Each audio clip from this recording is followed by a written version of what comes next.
Great, good. So, ladies and gentlemen, it's truly an honor for me to be here. To be honest, I was quite nervous about this toast. So what I ended up doing was I consulted the internet. I went ahead and checked on YouTube. I tried a little Facebook. And in the end, even strongly considered working with a Nigerian banker who wrote me out of the blue with a great business proposition involving bank transfers. But in addition to that, he offered to sell me great wedding toasts, as well as getting me Viagra. He also has an option play on getting a degree from the comforts of home, which I considered. And he could also get me all sorts of other goods at low discount prices, like Canadian prescription drugs. But in the end, I decided, hey, let's try this the old-fashioned way. So what I did was I locked myself into a private, mostly quiet room where I sat and had a good long think, and I came up with what I think is good to say.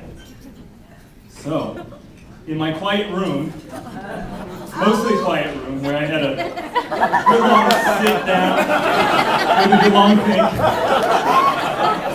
I had to use the available materials on hand. So unfortunately, part of the speech is missing, but let's talk about that one later. The real one's here, and I wish that I could have memorized it because I would have come across so much cooler, but this will look more like I downloaded it off the internet. So Caleb and I have known one another, as many of you know, for about 25 years. We went to the same schools from elementary through college. I almost followed Caleb to grad school, but the required discipline and rigor were a bit too much. So I didn't. But I'm pleasantly amused by the great misnomer best man as applied to me at this wedding. In my relationship with Caleb, he's always been better in all the dimensions that it actually matters. It is, in my mind, true that he has always truly been the best man. You can all later, there's this real tearjerker moment later on. This part's the funny part. The general internet recommendation was funny, serious, and then end light.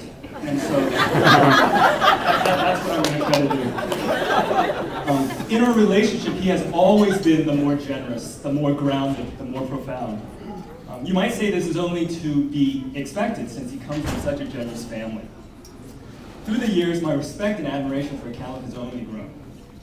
Caleb is full of grace. In my life, I've offended and wronged many people. Caleb has always forgiven me, every time, not just 7 times, but the proverbial 70 times 7 times. I'm working very hard to avoid that 491st offense. I hope this toast doesn't turn out to be it. Caleb has always been a peacemaker. The only time I've ever had a gun pointed at me was in college, when we hatched a plan to purchase U2 concert tickets without having to wait in line like all the rest of the students overnight. Somewhere between setting off a campus building alarm and having hundreds of angry fans scream at us, I managed to get a gun pointed at me. Fortunately, Caleb came immediately to the rescue. He, like any man of honor and valor, made peace with his bare fists and a spinning jump kick that put 3 students in the hospital and permanently put 1 student in Cirque du Soleil. Those who know Caleb will know that nothing of that is true. I did have the gun pointed at me. People were screaming at us. But Caleb made peace by befriending everyone. He even anticipated the need to bring donuts to smooth over the negotiations. If it wasn't for his easy affability, I think that day would have turned out very different for me. Caleb's most profound impact on me comes from his grounded view of the world. He once declared to me that he wouldn't necessarily require that his children go to college. Jordan, you guys have talked about this, right? That could have been 491 right there. I at first thought that this was completely ridiculous, to be honest. But he eventually convinced me with his usual patient discourse. What, after all, does college teach about honor, about valor, justice, mercy, compassion, kindness? Caleb reminds me to strive for these things, to question what I value and what I want. I admire Caleb in all of these ways, which is why when my wife and I had our first son, we were very thrilled to name him Caleb, the proper pronunciation.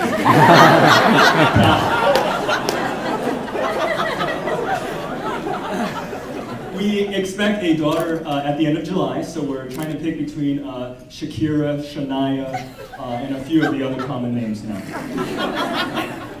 But all of us already know that Caleb and Jordan are wonderful people. So if I were to say anything that would add something to that today, what would it actually be?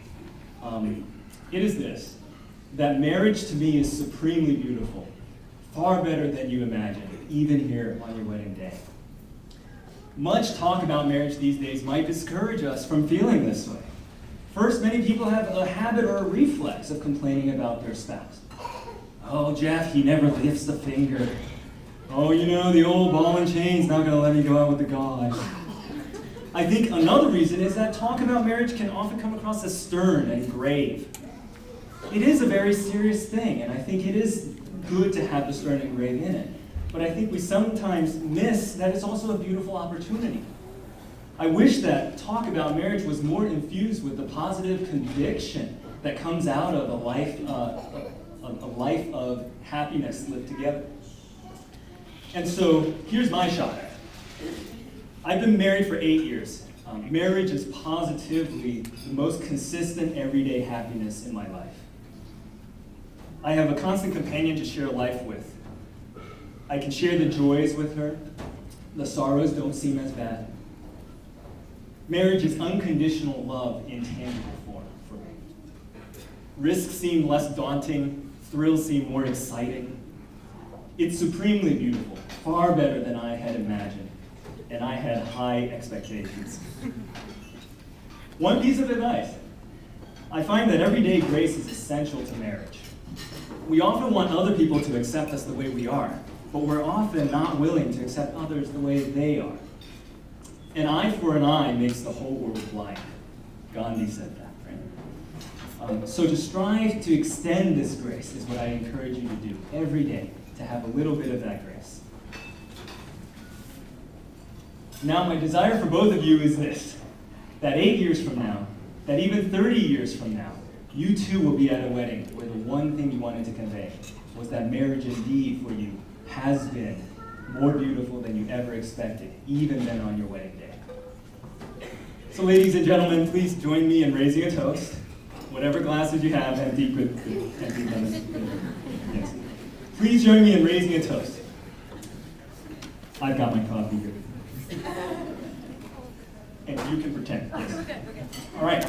To Caleb and Jordan, may you enjoy lifelong happiness together, walking side by side, blessing others. May you daily extend to one another a full measure of grace, packed down, flowing over. May people one day say of you, there goes a blessed couple, who did justly, who loved mercy, who walked humbly with their God. Hear, hear.